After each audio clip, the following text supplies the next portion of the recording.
What is going on, everybody? Howdy, howdy, howdy, howdy. I'm excited to be here. I think this is my first official live, so I'm excited to be on here live. I want to do some reviewing of Star Wars Obi-Wan Kenobi episodes 1 and 2. Please no going ahead. I tried to warn with the thumbnail of the video, but we're definitely in spoiler territory here. I'm super passionate, but I want to have an honest conversation about what I felt about regarding the first two episodes. It says connection is unstable. Please wait while we try reconnecting. What are you talking about? My connection is fine. So let's go ahead and get into this. Overall, I thought it was a strong enough start. Okay, but it does have some problems. Let's talk about what I like first, and then we'll talk about the issues second. So, number one, I really like Ewan Mcgregor. His Alec Guinness mannerisms are coming through beautifully, and it's a really, really well done. So you got to commend him for that. So well done to Ewan McGregor for showcasing his change from Obi-Wan to Ben. Really, really great. And I love seeing those Alec Guinness mannerisms on screen again. I loved him as an actor. If you haven't seen him in some of his other stuff besides Star Wars, you should go watch some of his other stuff. I highly recommend what's the name? It's a murder movie. It'll come to me. Murder After Death. I love that movie, and he's a blind butler, and it's phenomenal. You need to go see it. So I really liked that. Ewan McGregor steals the show. He's hands down the best actor in this whole show. Some really close ones are also the actor who plays Bail Organa, which I can't remember his name, and the actor that plays Owen Lars. Really nice to see him back. It's kind of hard to do after 17, 18 years to have someone come back who wasn't a huge part of the prequels. He was in a little bit of episode 2 and a little bit of episode 3. So it was really, really cool to see. So overall, I thought their acting, those three actors, were phenomenal. Okay, and I'll even give I'll give a little bit of credit to the actress that plays Leia, because it's hard to play a 10-year-old, right? It's hard to have acting chops, and it's hard to have acting chops not as a 10-year-old, but in a fantasy world. It's hard to do, and she's liked her, and it was nice to see a child version of Leia Organa, and it's really cool to see a lot of Padme pop up in this, because Leia is a strong, powerful, independent warrior and leader, right? That's why everybody loves her. She's snarky, and she doesn't need anybody for anyone. She doesn't need anybody for help, right? That's because that was what Padme was. She was strong, independent, courageous, opinionated, a warrior, a leader. That was who Padme was, and it was really cool seeing that parallelism and seeing that kind of shine through, and it makes me miss Padme. So really, really, really nice seeing that, and I really liked the world building for Alderaan and Tatooine, because you don't really see a lot of those planets in the movies, right? You certainly don't see a lot of those planets in episodes 4, 5, and 6. Very poorly done in episodes 9. Hate episode 9. And there's a little bit of world building on Tatooine in the Mandalorian and Boba Fett, but you get to see the day-to-day grind kind of thing. Less of the corruption, more of the day-to-day, just how hard it is to live on Tatooine. It's hard. It's a hard life, And so Ben Kenobi is a butcher, a meat dude, working at some meat plant that's certainly not sanitary. They're chopping meat in the middle of the desert. Sand is getting on that meat. That's going to be gross. But it was really cool to see just, the life of a commoner.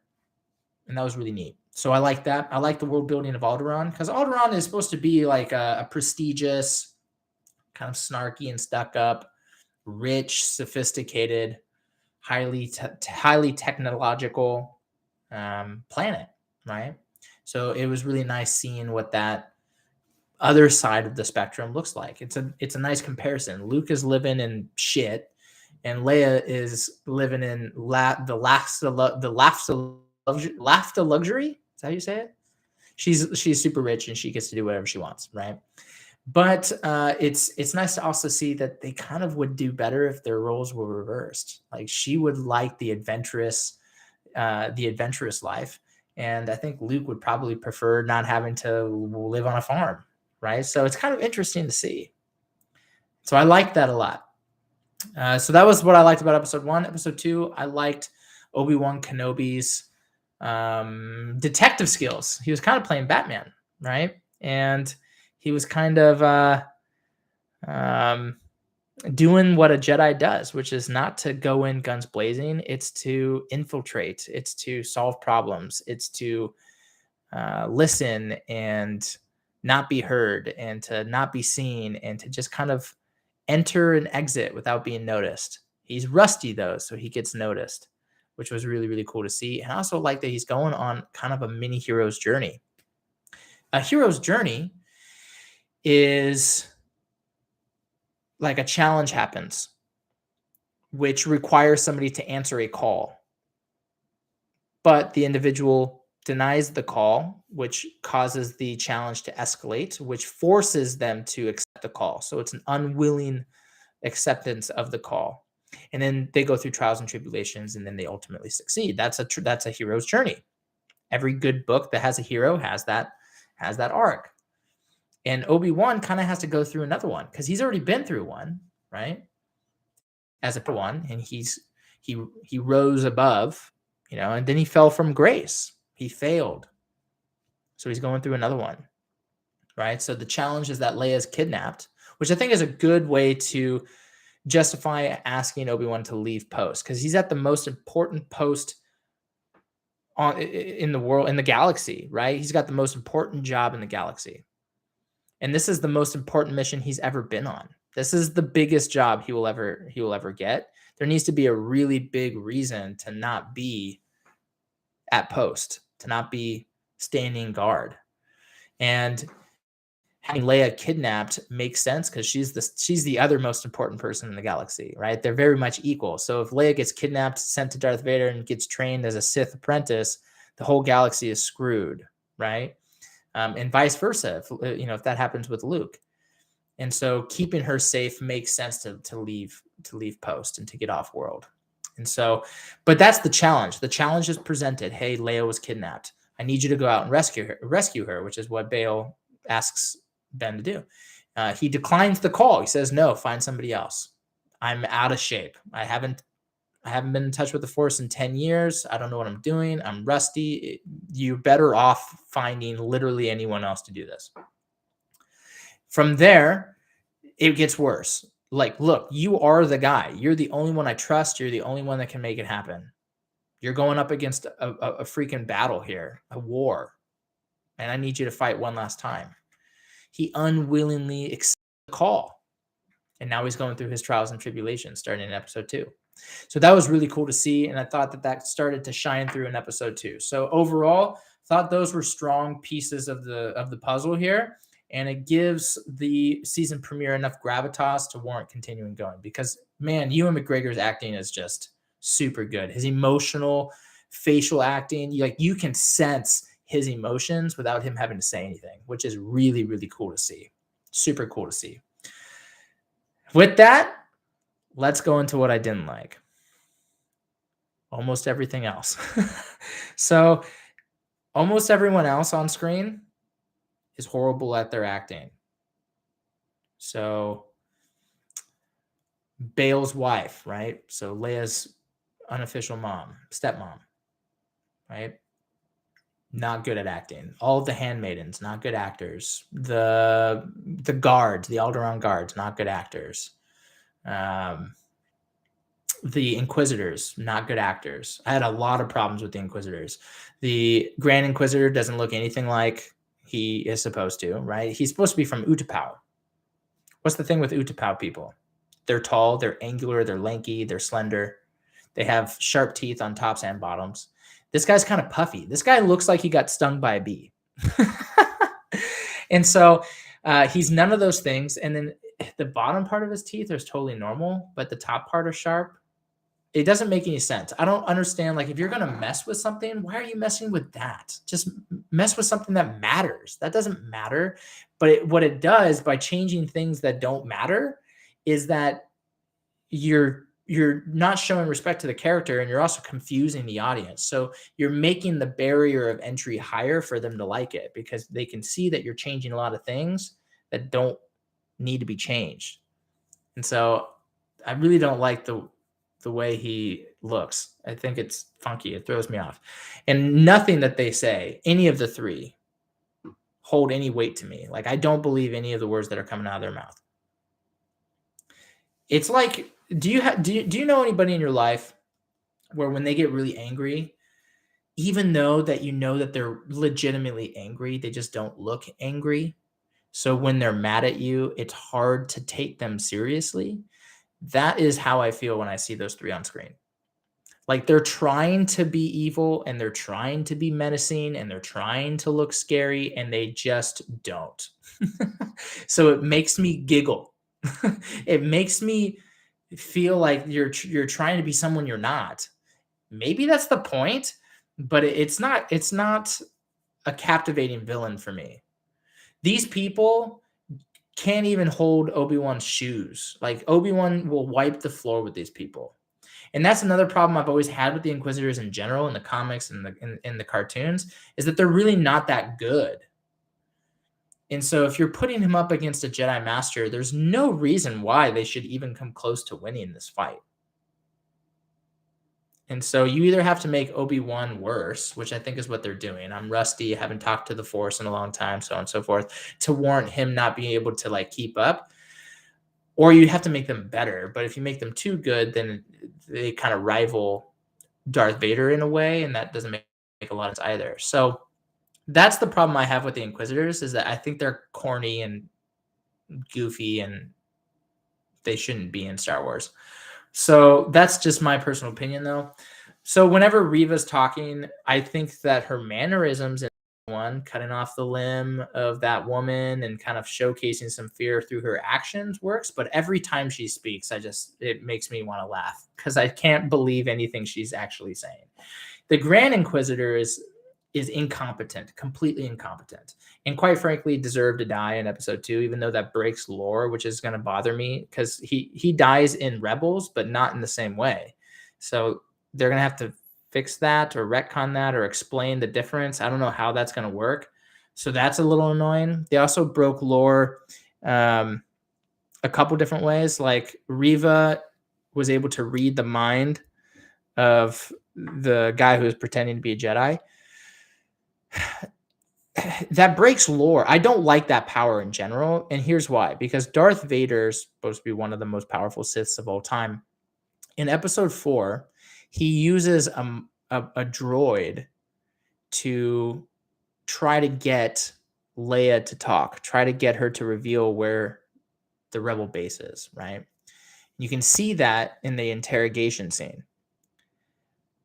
But if he could just read her mind, he would have just done that, right? And so I don't like the power, because it breaks a lot of the other scenes in episodes 4, 5, and 6. If you have that power, just do that. It doesn't make any sense as to why you would torture Han Solo in episode 5 when you just read his mind. You know what I mean? So I've never liked that power since they've introduced it in the sequel trilogies, 7, 8, 9. I've never liked it. And it doesn't make any sense for an Inquisitor to be able to do it. Certainly not. Because if Lord Vader doesn't or can't do it, it doesn't make any sense for someone who's significantly weaker to be able to do it. And so I don't like that at all. But going back to the breaking of the lore with the Grand Inquisitor, the reason why he should have died is because he's just totally incompetent. I feel like I'm watching a show where the mom keeps saying, "Stop doing that" to their 5-year-old, and they keep doing it, and you just keep giving them threats of grounding them, and you just never ground them, right? Stop taking the candy from the cookie jar, or you're gonna be grounded. And then you turn away, and then you turn back, and they're taking candy from the. What did I just say? I'm gonna ground you, and they just keep doing it, and you just keep saying the same thing, but you don't ever ground them. That's exactly what the Grand Inquisitor did for 2 episodes in a row. Every time Reva blatantly disregarded orders, and I don't even know who she is. Like, you're new on the team. Who do you think you are? What gives you the right to just ignore everything I'm trying to tell you? Just follow orders. And so every time she didn't do that, he just would be like, the next time you don't follow orders, you're dead or you're off the team, whatever. And then she doesn't follow. She immediately disregards orders. The next time you don't follow orders. I mean, how many times are you going to say the same thing? You totally deserve to die. You totally deserve to die. And so it just, the whole concept of the Inquisitors are just falling flat for me. Not good at all. But I'm so invested in the story that I'm willing to keep going. And it's not enough for me not to be excited for episodes 3, 4, 5, 6, right? So I'm still in it, but the acting really needs to be improved. Another issue I have is the choreography. There's a lot of scenes in this that are horribly shot. Okay. I love that they started with Order 66. I loved that. I love seeing Order 66. But the Jedi that was training the younglings was a horrible swordsman or swordsmaster or fighter. It was incredibly erratic, didn't serve a purpose on how she was moving. I guess she was playing defensive and she was surprised, but it didn't make any sense as to why she was fighting the way she did. Like, every movement was so dramatic that she should have been shot 50 times by the time she got her sword back to a defensive position. It was horribly shot, and it was very poor choreography. I get they were trying to go a little prequels with it, but they went way overboard with it. And so it still needs to make sense. The reason why the prequels worked was because they brought in a real person that understands swordsmanship and understands how to fight, and they translated that concept into lightsaber combat. And so they were always in a defensive position, and they moved in a calculated way to where they could block bullets or block blasters or block a lightsaber, but they were still able to cover the rest of their body. She's not doing any of that. She's just all over the map. And so I had a problem with that choreography. And then the chase scenes in the show is just absolutely atrocious. The end of episode 1 is a complete joke. So Leia's 10 years old, right? She gets kidnapped, but not before they go on a chase. So Leia tries to get away. She tries to run away, but there's 3 bounty hunters, and none of them can catch this girl running in the woods. You're 2 feet away. You can't. What do you mean you can't catch her? She's 10. And they make it so horrible that one of the bounty hunters has to run like this in order to slow the bounty hunter down, because if she just runs like a normal person, you would just catch up to her in 8 feet. And so it's really bad. It's really, really bad. And then she runs into a tree for no reason. This bounty hunter's just chasing, and the girl runs under a tree branch, and the girl just goes, and then just runs into a tree for no reason. I'm just like, this is so bad. This is so bad. It was horrible. And there's just no reason for a scene to be like that. So horribly shot, bad choreography, bad cinematography. And then they do the exact same thing in episode 2. Obi-Wan can't catch up to Leia for like a quarter of a mile, right? She's just like, who do you think this person is? She's 10 years old. She's not Usain Bolt. How can you not catch up to her? She's 10. And the way that they shot it, every time he caught up to her, he was like 2 feet away. And then they changed camera angles, and then he was like 30 feet away again. And it was throwing me off. Like, this didn't make any fucking sense. I was so lost. And she's crawling under under stuff. She's running. Like, she's not going in a straight line. So how can you not catch up to her? If she's going to run under tables and crawl on the floor and stuff, just go around. Why are you running up to the table and going, oh God, people? Just, it doesn't make any. Have you never been in front of a crowd before? And then she decides to run up onto the roof. Why would that be her go-to move? Why would she run up to the roof? So the choreography on these chase scenes are absolutely atrocious, and it's a joke, and it needs to stop, and it makes me angry. So I had a big problem with that. I bounce back and forth on whether or not I understand why they went this route with this next scene, or if it bothers me. I can't decide yet. So they're on the roof, and Obi-Wan is in a firefight with some bounty hunters. First off, the bad part of this, going back to the choreography, there's no reason why bounty hunters should be standing on rooftops, taking no cover whatsoever, and just standing there like this and shooting. Take some cover. Obi-Wan at least took some cover. Why are you not taking any cover? Why are you just standing there? There's a wall right there. Stand behind that. What are you doing? And so that was poorly shot. But here's where I'm trying to decide on whether I understand it or I just don't like it, or both. Obi-Wan can't hit a broadside of a barn. He is not a good shot. So here's why that might make sense. He doesn't use blasters very often. He hasn't used blasters ever, right? For the last 35 years or whatever he's been on the planet, up until recently in the last 5-10 years. So maybe he's just not a good shot because he doesn't practice with it. But here's why I don't like it. Even if you've never used it, you've had 35 years of combat experience. You've been around people who have shot blasters.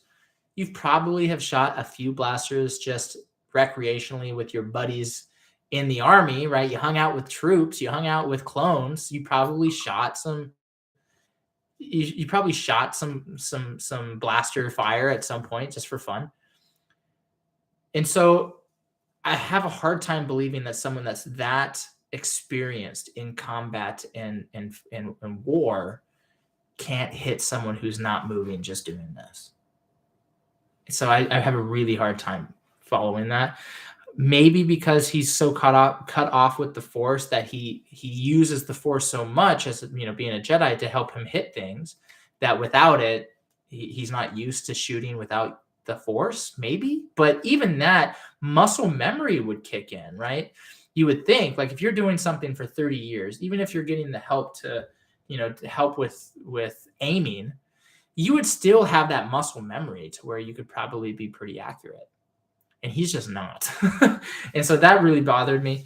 And the last piece I'm going to mention, choreography-wise and cinematography-wise, is the way they shot and the way they chose to do Reva's platform jumping. They went parkour with it.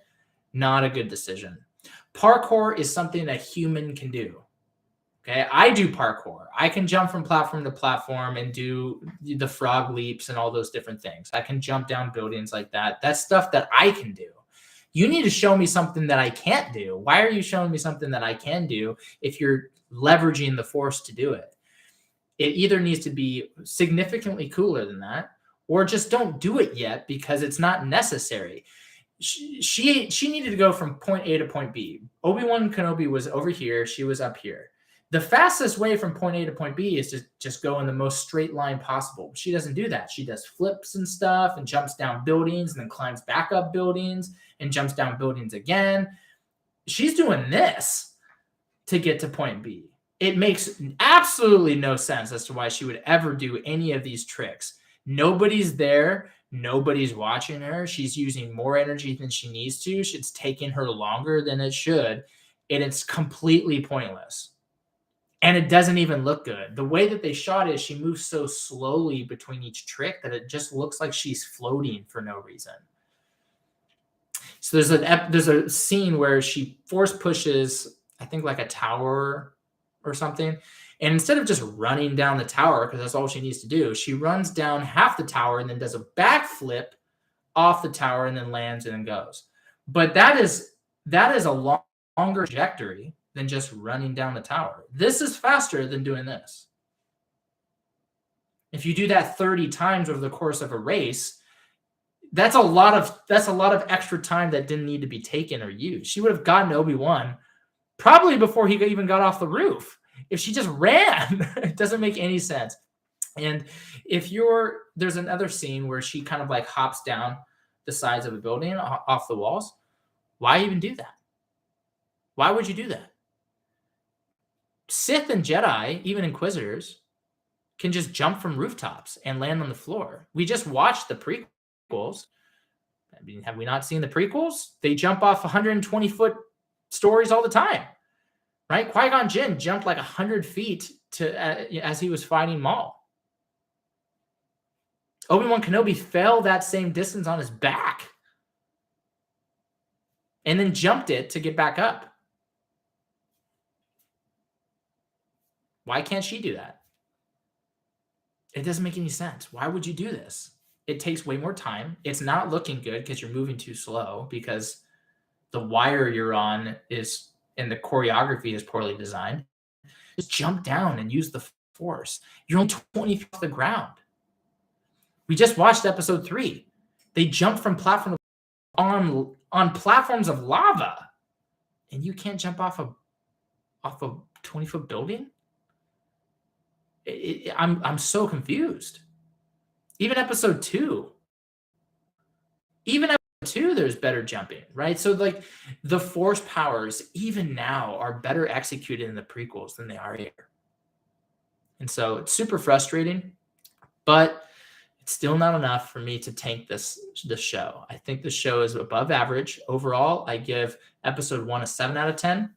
Episode 2 a 6 out of 10 because I like that one less because more things are in that episode that frustrate me. Overall, as a series premiere, a 7 out of 10 I think is respectable. It's above average. 5 is average film. Below 5 is like, I'm never going to watch this again. And 10 is a phenomenal show or a phenomenal movie. Definitely don't think it's that. I think 7 is a respectable number as a starting point. Okay. But I definitely think they need to fix those 3 things. They need to fix the acting. They need to fix the cinematography, and they need to fix the choreography. They do those 3 things, I'm all on board. I think this could be a phenomenal show. So those are my thoughts. Those are my opinions. I'm curious on if you disagree with everything on here, and that's okay. You're allowed to. I like this show so far. I'm excited to watch the next episode next week. But I think they have some things that they need to fix because you can definitely tell there's something here. There's something's not adding up. And so you can definitely tell that Jon Favreau is not part of this, and he's not, and you can tell. So because The Mandalorian, the cinematography and the choreography in The Mandalorian is significantly better than this, and it should not be that way. Jedi power should be done right, and they're just not doing it right now. So that is my thoughts. I've waited 17, 18 years to be able to see Obi-Wan Kenobi and Anakin Skywalker and Vader back at it again. And I think it needs to be a little bit better than what I'm getting. But what I'm getting is good enough so far. So what did you think? Let me know in the comments. And I'll see you on the next one. So thank you so much. Enjoy your day.